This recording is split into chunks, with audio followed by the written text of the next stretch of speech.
47वां अध्याय।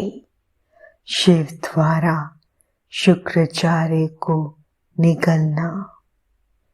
व्यास जी बोले, हे ब्रह्मपुत्र संत कुमार जी, शिव गणों द्वारा जब शिव जी को यह ज्ञात हुआ कि दैत्य गुरु शुक्राचार्य दैत्यों को पुनः जीवित कर रहे हैं और शिवगण उन्हें बंदी बना लाए हैं, तब क्रोधित होकर शिव जी ने शुक्राचार्य को निगल लिया था। तब आगे क्या हुआ? भगवान शिव के उदर में शुक्राचार्य ने क्या किया? क्या भगवान शिव ने उन्हें भस्म कर दिया या फिर शुक्राचार्य अपने तेज के प्रभाव से शिव जी के उदर से बाहर निकल आए? कृपा कर मुझे ये बातें बताइए। व्यास जी के इन प्रश्नों को सुनकर संत कुमार जी बोले, हे व्यास जी, भगवान शिव तो इस त्रिलोक के नाथ हैं। वे साक्षात ईश्वर हैं। उनकी आज्ञा के बिना इस संसार में कुछ भी नहीं होता। उनके कारण ही यह संसार चलता है। भगवान शिव के कारण ही देवताओं की हर युद्ध में जीत होती है। अंधक कोई साधारण दैत्य नहीं था।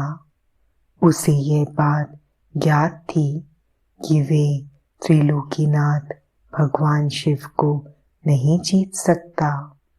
इसलिए वे अपने दैत्य कुल की रक्षा करने के लिए सर्वप्रथम अपने आराध्य दैत्य गुरु शुक्राचार्य के चरणों में गया और अपने गुरु की वंदना करने लगा। तब उन्होंने प्रसन्न होकर उसे आशीर्वाद दिया। दैत्यराज अंधक ने गुरु शुक्राचार्य से मृत संजीवनी विद्या द्वारा मरे हुए असुरों को जीवित करने की प्रार्थना की। शुक्राचार्य ने अपने शिष्य अंधक की प्रार्थना स्वीकार कर ली और युद्ध भूमि में आ गए। शुक्राचार्य ने भगवान विदेश का स्मरण कर अपनी विद्या का प्रयोग आरंभ किया। उस विद्या का प्रयोग करते ही युद्ध में मृत पड़े दैत्य अपने अस्त्र शस्त्र लेकर इस प्रकार उठ खड़े हुए मानो इतनी देर से सोए पड़े हों। यह देखकर दैत्य सेना में अद्भुत उत्साह का संचार हो गया। राक्षसों में नई जान आ गई और वे भगवान शिव के गणों से भयानक युद्ध करने लगे। शिव गणों ने जानकर यह समाचार नंदीश्वर को बताया कि शुक्राचार्य अपनी विद्या के बल से मरे हुए दैत्यों को जीवित कर रहे हैं।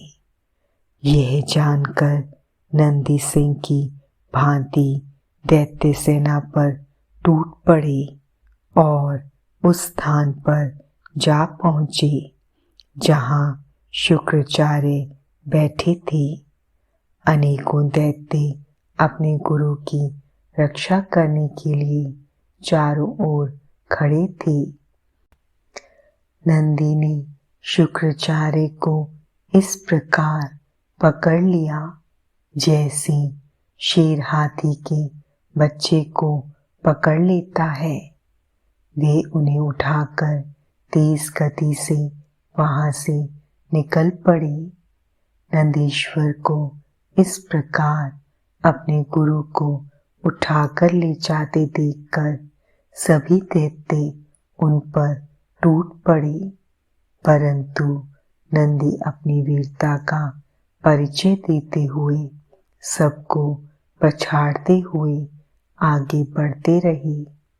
नंदी के मुख से भयानक अग्नि वर्षा हो रही थी, जिससे दैत्य उनकी ओर नहीं बढ़ पा रहे थे।